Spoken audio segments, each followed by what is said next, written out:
You've been a huge supporter of Ben Bernanke, the Fed chairman, calling him a hero. Yeah. He warned this week about the ballooning deficit. He also said we can't raise taxes now and we can't cut spending now, but we have to be aware of how serious the problem is.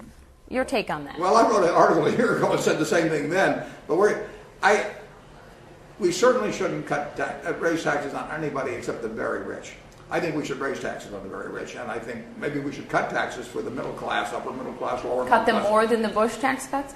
It could well be. I believe that in terms of we're taking in about 15 and a fraction percent of GDP and income in the United States. That isn't enough. We're going to have to get more money from somebody. Now the question is, do we get more money from the person that's going to serve me lunch today, or do we get it from me? I think we should get it from me.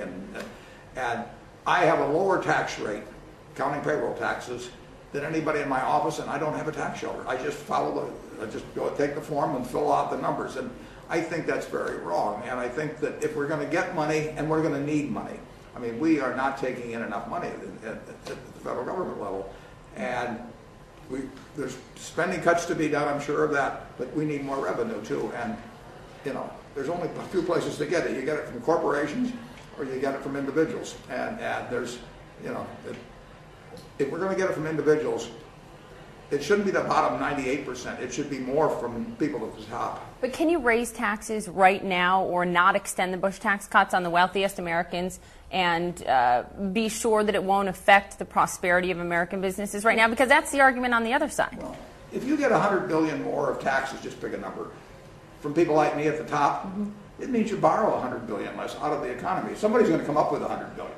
Now, either the Fed starts monetizing debt, or you're taking the money from the economy either way. The only question is whether you take it by borrowing or by taxes. And I see no problem in taxing people at the very high levels significantly more than they're being taxed now. And I might very well cut taxes even further, for the people at lower levels.